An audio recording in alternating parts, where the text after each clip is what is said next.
시편 91편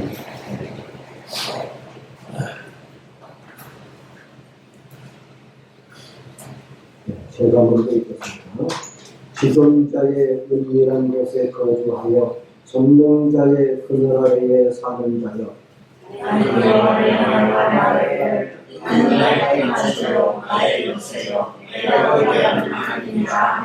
이는 그가 너를 새 사냥꾼의 올무에서와 심한 정령병에서 건지실 것이니로다. 그가 너를 그의 빛으로 거두시리니 그가 그의 날개를 피하려니까 그의 주시는 방패와 방패가 되시나니 너는 밤에 찾아오는 공포와 낮에 날아오는 화살과 어두울 때 퍼지는 전염병과 어두울 때 닥쳐오는 재앙을 두려워하지 아니하리라. 천명이 내 오른 왼쪽에서 만명이 내 오른쪽에서 들어지나 이 재앙이 내게 가까이 하지 못하리로다. 오직 너는 떡볶이 보이니 아이들의 보호를 당하리로다. 내가 말하기를 여호와는 나의 피난처시라 하고 지존자를 너의 거처로 삼았으므로 바다에 주시는 하여 재앙이 내 장막에 가까우지 못하니 그가 너를 위하여 그의 천사들을 명령하사 내 모든 길에서 너를 지키게 하시니라.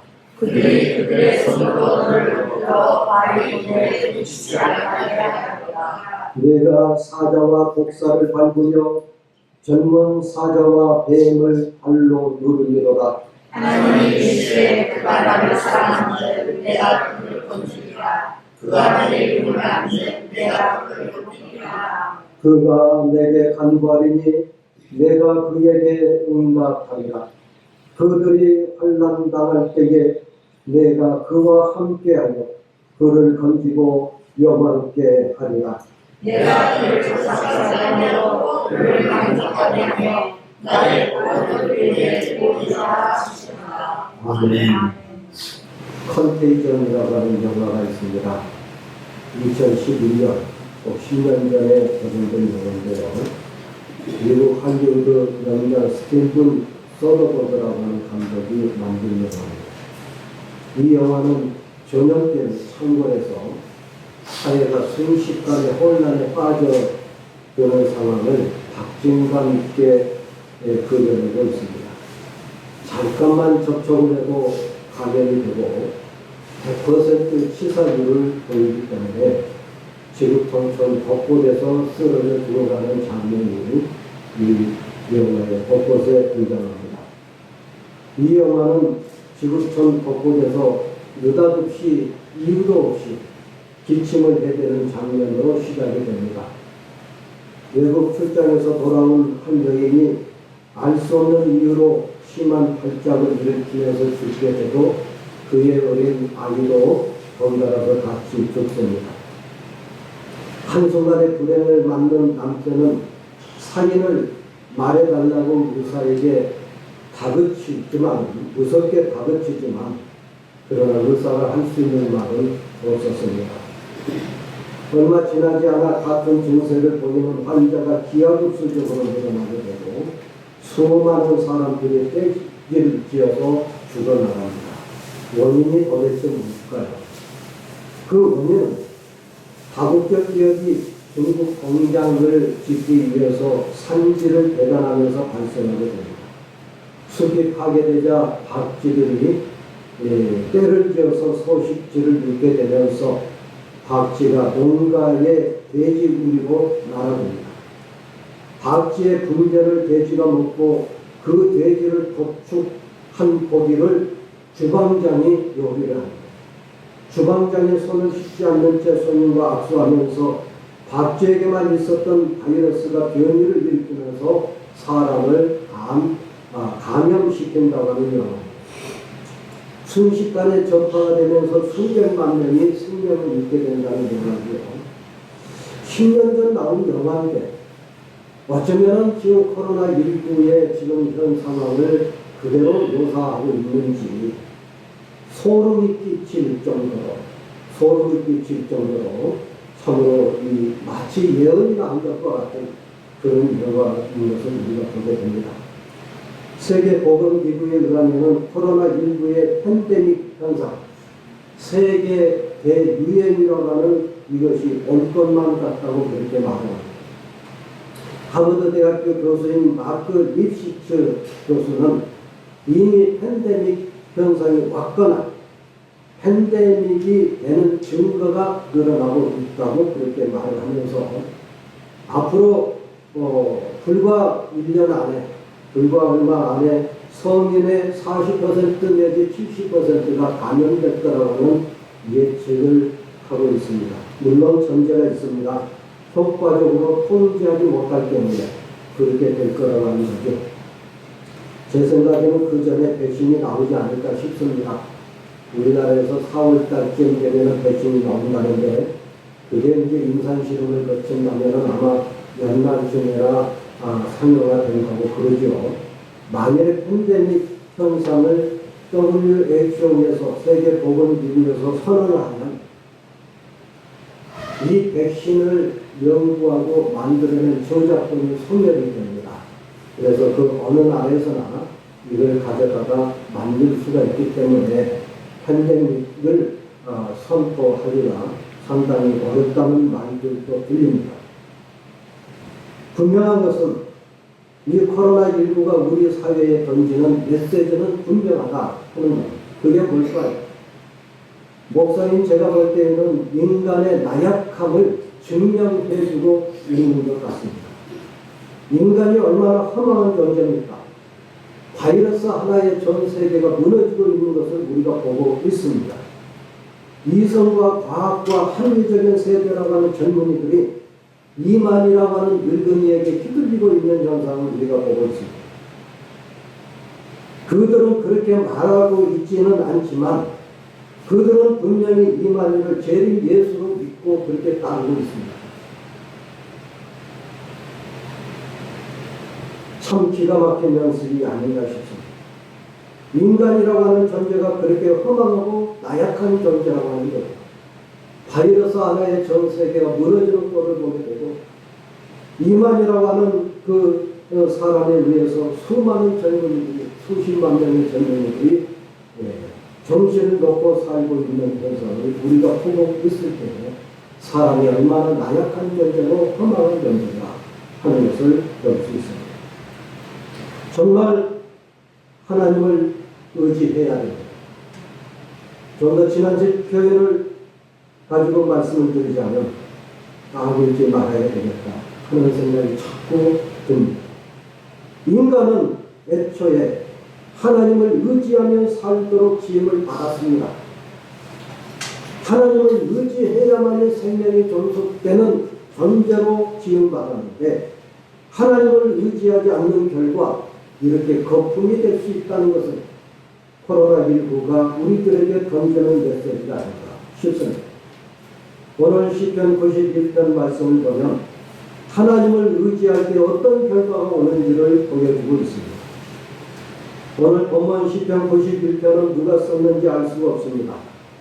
다만 예수님 오시기 전 250년 전에 주전 3세기경에 헬라어로 번역된 구약 성경 70인경을 보면 아이노스 호데 토 다비드, 말하자면 다윗의 시라 이렇게 표제가 붙어 있습니다. 아마 그때 당시에는 다윗의 시라고 분류를 했던 것 같습니다. 하여튼 이 시를 보면은 장르는 하나님께 기도하는 탄원시가 아닙니다. 이 시편을 보면은, 이 시를 보면 하나님께 직접 아뢰는 기도문이 전혀 나타나 있지 않습니다. 그렇다고 해서 하나님을 찬양하라고 하는 찬양시도 아니고요, 하나님께 감사하자고 하는 감사시도 아닙니다. 그러면 어떤 시일까요? 학자들에 따라서 여러 가지로 볼 수 있겠습니다만 제가 볼 때는 하나님을 의지하면 전염병에서 건져주신다 하는 의지시, 하나님을 의지한다 해서 의지시로 분류할 수가 있고, 하나님을 의지하면 전염병에서 건져 주신다라고 하는 교훈을 남기기 위한 교훈시가 아닌가 싶습니다. 오늘 시를 보면 우리 성경에는 그렇게 되어 있지 않습니다. 한 사람의 말인 것처럼 목소리가 한 사람의 목소리로 해석해서 번역이 되어 있습니다만 제가 볼 때는 이 시의 형식은 교창식으로 되어 있습니다. 교창이라고 하는 말은 우리가 성경을 읽을 때에 한 절씩 나누어서 번갈아가면서 읽는 걸 교독이라고 하죠. 하나님을 찬양할 때에 번갈아서 노래하는 것을 교창이라고 이렇게 말합니다. 우리가 성경에서 읽고 있는 시편은 구약시대의 예배 모범인데요. 이 예배 모범을 통해 예배 모범이라고 했을 때에 91편 시편을 가지고 그때 당시 구약시대 당시 예배를 재구성할 수 있지 않을까 싶습니다.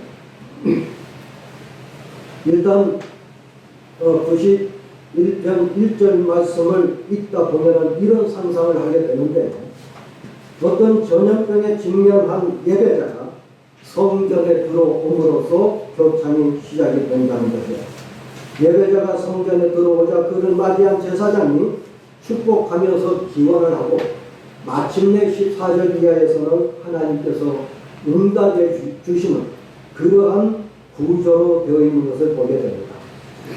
여러분 주보 오른편에 보면은 사역이라고 합니다. 그걸로 제가 번역을 해 놓았습니다. 성서 공회나 이런 공공기관에서 출판한 본문이 아니고 학자들이 개인적으로 연구하기 위해서 번역하는 그 번역본을 사역이라고 그렇게 말을 합니다. 제가 번역한 히브리 원문에서 번역한 이 사역을 우리 같이 한번 읽어보겠습니다. 여러분 주보를 보시면서 제사장이라고 되어 있는 부분은 제가 읽고요. 예배자는 여러분이 함께 읽으시고 마지막에 하나님의 목소리로 되어 있는 부분은 우리 다 같이 한 목소리로 읽겠습니다. 지존자의 은밀한 곳에 거주하는 자여 전능자의 그늘 아래 사는 자여 내가 여호와를 향하여 말합니다. 나의 피난처 나의 요새 내가 의지하는 나의 하나님. 정말로 그분은 사냥꾼의 얼무에서 전염병의 기세로부터 너를 건지실지로다. 그분이 그분의 깃으로 너를 덮어주실 것이다. 너는 그분의 날개 아래 숨을 것이다. 그분의 진실은 방패와 장벽이 되실 것이다. 너는 밤의 공포로부터 낮에 날아오는 화살로부터 어두울 때 퍼지는 전염병으로부터 밝을 때 닥쳐오는 재앙으로부터 두려워하지 않을 것이다. 1000명이 내 왼쪽에서 10,000명이 내 오른쪽에서 쓰러지나 그것이 너에게 가까이 오지 못할 것이다. 오직 내 눈으로 목격하리니 너는 악인들의 보응을 볼 것이로다. 정말로 여호와여 당신은 나의 피난처이시니라. 내가 지존자를 너의 거처로 삼았으니 재앙이 너에게 닥치지 못하고 질병이 너의 장막에 가까이 오지 못할 것이다. 그분이 너를 위하여 그분의 천사들에게 명령하셔서 너의 모든 길에서 너를 지키실 것이다. 그들의 손으로 너를 붙잡아 내가 너의 발을 돌에 부딪히지 못하게 할 것이다. 내가 사자와 코브라를 짓밟고 어린 사자와 바닥뱀을 짓누를 것이다. 같이 정말로 그가 나를 피하는 즉 내가 그를 안전하게 하리라. 정말로 그가 나의 이름을 한 즉 내가 그를 보호하리라. 그가 나를 부를 것인즉 내가 그에게 응답하리라. 그가 환난당할 때 내가 그와 함께하리라. 내가 그를 건지리라. 내가 그를 영화롭게 하리라. 내가 일생의 길이를 그에게 만족하게 해주리라. 내가 나의 구원을 그에게 보여주리라. 아멘. 우리 성경하고는 여러 군데가 아마 다른 부분들을 보게 될 겁니다. 우리 성경은 약간 이어지 들어간 거고요. 저는 히브리 본문을 그대로 직역을 문자대로 직역을 한 겁니다. 문자대로 직역을 했는데요. 잠깐만 제가 말씀을 드리자면 예배자가 하나님의 보호를 사모하면서 성전에 들어오니까 제사장이 축복의 말씀으로 그를 부르죠. 지존자와 전능자라고 하는 말은 고대 세계에서 신을 부르는 일반적인 호칭이었는데 성경에서는 그 지존자가 누구냐? 여호와 하나님이시라고 하는 말을 하면서 하나님께 적용을 한 겁니다. 은밀한 것이라고 하는 이 말은 성전을 가리키고요. 다른 성경 시편 61편 4절을 따르면 성전이라고 되어 있습니다.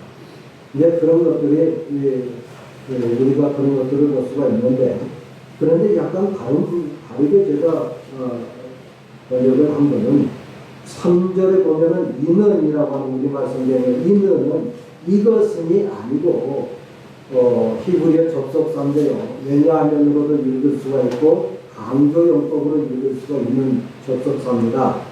영어 성경 RS 무기를 보면 왜냐하면이라고 되어 있는데 저는 호라고 만일 읽는다면 목소리가 한 목소리여야 됩니다. 그래서 2절과 3절이 한 목소리로 읽어야 되기 때문에 그렇기 때문에 강조용법으로 봐서 정말로라고 하는 표현을 한 겁니다.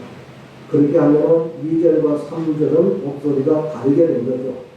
전염병의 기세라고 번역을 했는데요. 이거는 직역을 한 겁니다. 전염병의 기세라고 해야만이 본래 의미가 그대로 전달되고요. 손방패라고 하는 방패와 손방패라고 하는 이 표현은 방패는 맞는데 손방패는 사실상 히브리어 사전적인 의미가 장벽을 가리킵니다.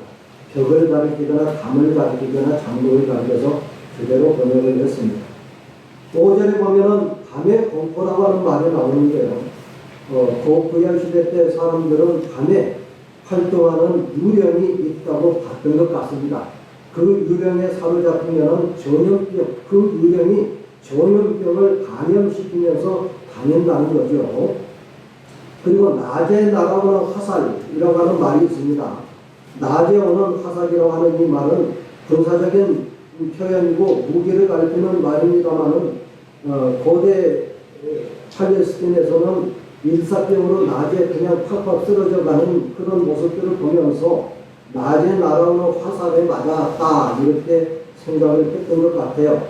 그래서 전쟁 무기지만은 이것도 역시 질병을 가리킨 거라고 볼 수가 있습니다. 자, 이렇게 보는데요. 9절 이하에 보면은 정말로라고 하는 구절을 우리 성경에서는 한 목소리로 그렇게 표현을 하고 있습니다만은 9절 상반절은 예배자의 목소리고 하반절은 제사장의 목소리로 그렇게 구분을 해서 읽었습니다. 여러분이 한번 제가 사역한 부분을 집에 가서 한번 곰곰이 읽어보시면 좋겠습니다. 14절에 보면은 우리 성경에는 사랑한즉 그렇게 되어 있죠. 하나님이 이르시되 그가 나를 사랑한즉 하나님이 이르시되라고 하는 작은 글자로 되어 있는 말은 히브리 원전에 없는 말입니다. 그래서 그가 나를 사랑한즉 그렇게 되어 있는데 사랑이라고 하는 단어가 아니고 사실상 남녀가 껴안는 모습을 연상시켜주는 그런 말입니다. 그래서 우리가 하나님을 나락 껴안는 그런 모습을 가리켰는데 사람이 하나님을 나락 껴안으면 하나님께서 안전하게 해주신다는 거예요. 그걸 여기에서 보여주고 있습니다. 14세기에 중세 유럽을 휩쓸었던 흑사병이 있었습니다.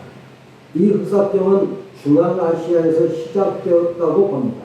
물론 학자들에 따라서 학설이 몇 가지로 나눠집니다만 지금까지 이 전통적인 학설은 중앙아시아에서 시작됐다고 보는데 이 중앙아시아에서 시작된 흑사병이 실크로드를 따라서 크림 반도에 닿고 크림 반도에서 쥐들이 들끓던 화물선을 통해서 지중해 연안으로 흑사병이 전파됩니다. 그래서 흑사병으로 유럽의 인구 40% 내지 60% 그때 당시 유럽의 인구가 4억 5천으로 추정이 되는데요. 거의 2억 명 이상이 흑사병으로 불과 2, 3년 안에 죽었던 엄청난 사건입니다. 2억 명이 줄었다는 거죠. 2억 명이 줄었는데 이 인구가 회복되기까지는 300년이 걸렸다고 그럽니다. 1519년 스위스에도 흑사병이 창궐했습니다. 치료약이 없던 흑사병은 말할 수 없는 재앙을 가져다 줬죠. 그때 당시 많은 사람들은 죽은 자가 덮었던 이불이나 죽은 자가 입었던 옷을 가지고 가면은 행운이 깃든다고 해서 그래서 이불을 사고 파는 관습이 있었는데 이 관습이 전염병을 흑사병을 더욱더 확산시키는 역할을 하게 됩니다. 시체를 처리하지 못해서 길가에 쌓아놓습니다. 많은 시체들을 강물에 집어 던져버립니다. 무자비하게 집어 던져버리죠. 시체를 어떻게 처리할 수가 없어서 그랬던 겁니다. 최선책은 흑사병이 없는 것으로 찾아 도망가는 것뿐이었는데 흑사병을 발견했었던 최초의 의사가 가장 먼저 도망가게 되고요. 부자들이 도망을 쳤지만은 유럽에서 흑사병이 없는 곳은 찾아볼 수가 없었습니다. 이때 울리 쥐핑글리라고 하는 사람이 있었습니다. 이 사람은 취리시의 담임 목사였습니다. 담임 사제였습니다.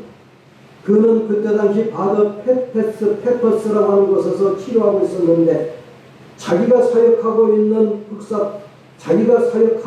취리히에 흑사병이 돈다고 하는 말을 전해 듣고 급히 취리히로 돌아옵니다. 취리에 돌아와서 환자들을 돌보았습니다. 돌보다가 자기 동생 안드레아스도 감염되어 죽고요. 머지않아서 쥐핑글리도 감염되고 맙니다. 쥐핑글리가 죽었다는 소문이 바젤시까지 나돌았습니다. 사실상 그가 죽은 것은 다름없었습니다. 고통스러운 투병이 계속됐습니다. 그는 자신의 죽음을 예감했습니다. 석 달 동안 죽음의 사자가 문턱을 드나들었습니다. 그러다가 그야말로 기적적으로 쥐핑글리가 회복이 되지요. 그리고 나서 자신의 경험을 바탕으로 흑사병의 노래라고 하는 시를 썼는데요.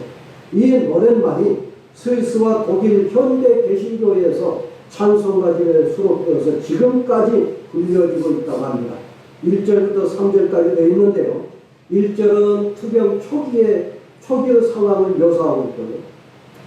2절은 투병하는 그 과정을 묘사하고 있고 3절은 회복된 것을 묘사하고 있는 시입니다. 1절을 제가 읽겠습니다.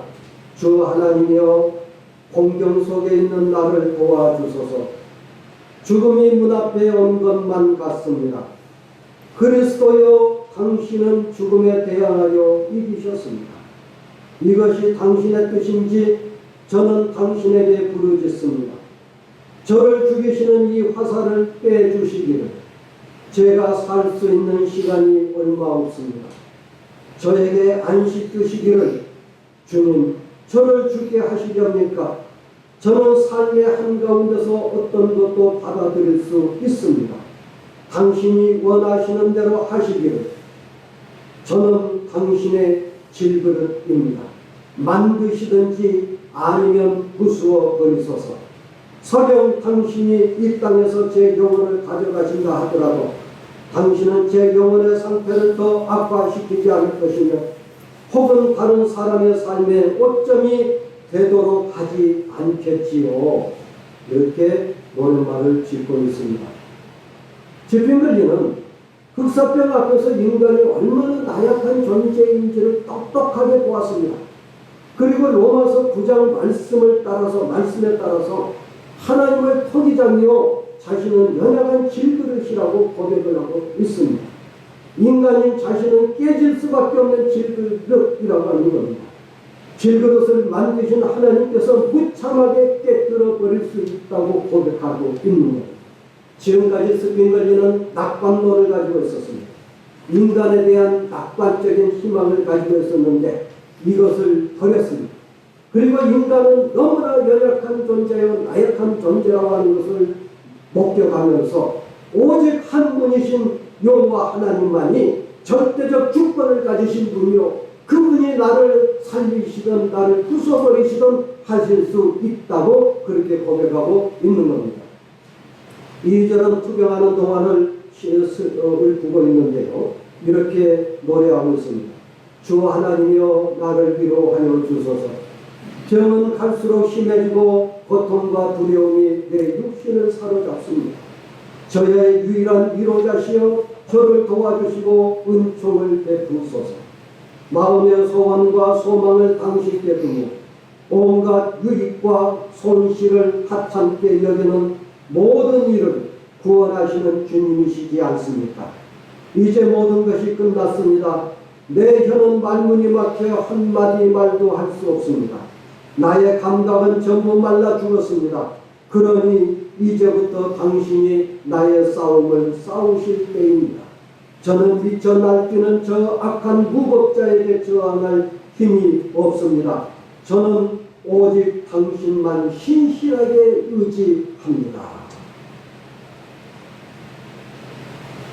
3절을 보면은 건강이 회복되면서 이런 시를 쓰고 있습니다. 주 하나님이여 건강을 주소서. 다시 원 상태로 회복되는 것 같습니다.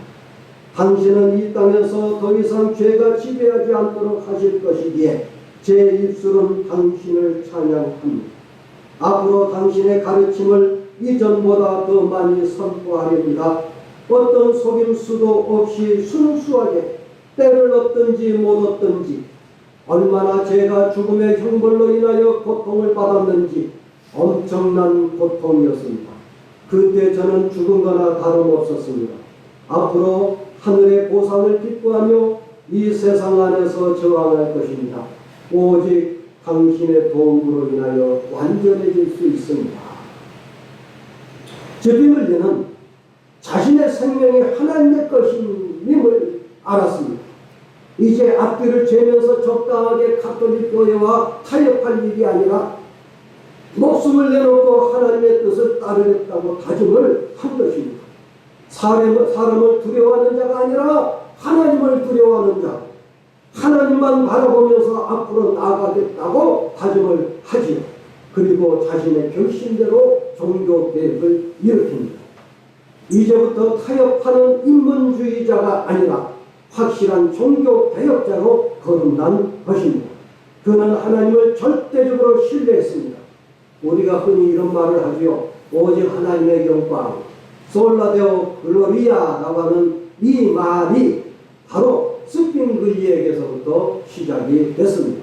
오직 하나님의 영광만을 위하여 이 앞목숨 바치겠다고 하면서 종교개혁에 뛰어들게 됩니다. 우리가 루터나 칼드는 잘 알고 있습니다만 스핑글리는 잘 알지 못하지요. 그렇지만 장로교 신학은 스핑글리에서부터 시작이 됐고요. 후대의 장로교 신학이 칼빈 신학을 추종하게 됩니다.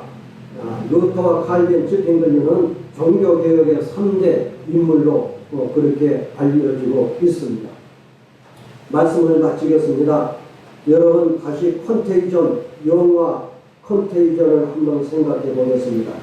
영화 컨테이전은 전염병이라고 하는 영어 말인데요. 이 영화는 전 세계에 창궐한 감염병과 이로 영향을 받은 개인의 삶 그리고 사회 현상이 어떠한가를 폭로하고 있습니다. 이 영화는 이런 현상을 늑꽃처럼 펼쳐내는데요. 미국 국토안보국은 감염병의 발병 원인으로 생물학 무기가 등장하지 않았나 하고 의심을 합니다. 사실상 코로나19가 생겨날 때에도 그런 말이 나돌고 있었지요. 중국에서 생물학 무기를 만들었다가 그게 누출이 된 거다. 이런 말도 나돌았습니다. 영화 컨테이전에서 보면 백신을 먼저 얻기 위해서 유명인을 납치하는 사건이 벌어지고요. 치료에 효능이 있다고 소문난 그러나 검증되지 않은 약품을 구하려고 앞다퉈서 약국을 습격하는 일들까지 벌어집니다. 투자 분석가는 이 혼돈의 기회를 주식을 팔고 사면서 돈을 벌 궁리만 하고 있습니다. 이런 군상은 전염병 앞에서 인간의 속살을 드러내는 아주 참으로 부끄러운 모습이 아닌가 싶습니다. 어처구니 없는 일들이 우리 사회에서도 벌어지고 있습니다. 격리된 이들이 마구잡이로 돌아다니면서 감염병을 전파시키고 있습니다. 정치 세력들은 이때다 싶어서 물고 뜯습니다. 국민을 안정시켜야 할 정치인들은 오히려 불안과 공포를 주장합니다. 어떤 분은 느닷없이 대구를 찾아서 누가 대구를 이렇게 만들었냐고 말을 합니다. 지역 감정을 부추기는 것이지요. 누가 만들었습니까? 하나님이 만들었지요. 하나님 앞에 무릎을 꿇고 겸손하게 회개해야 될 때입니다. 생필품이 되어버린 마스크를 매섭하는 못된 장사꾼들이 생겨났고, 더욱더 가관인 것은 신천지 사람들은 자신들이 피해자라고 그렇게 말을 합니다. 전 국민을 혼란과 불안과 공포 속에 빠뜨려 국가 재정에 막대한 손해를 끼친 이들이 피해자 코스프레를 하고 있는 모습을 우리가 보고 있습니다. 지금은 물고 뜯을 때가 아닙니다. 그렇다고 해서 절망할 일도 아닙니다. 공포와 불안을 조성해서도 아니 됩니다. 그렇지만 현실을 직시하면서 참새 한 마리도 하나님 허락 없이는 떨어지지 않는다고 하는 말씀을 붙잡고 하나님께서 허락하신 일이오니 하나님께로 돌아가겠다고 하는 믿음을 우리가 가져야 됩니다. 겸손하게 하나님께 엎드려야 합니다. 하나님만이 우리의 피난처요, 우리의 요새요, 우리의 하나님이 되십니다. 여러분, 하나님께 피하시길 바랍니다. 하나님 그늘 아래에서 안전을 여러분 보장받으시기를 축원합니다. 하나님만이 우리의 생사화복을 주관하십니다. 은혜로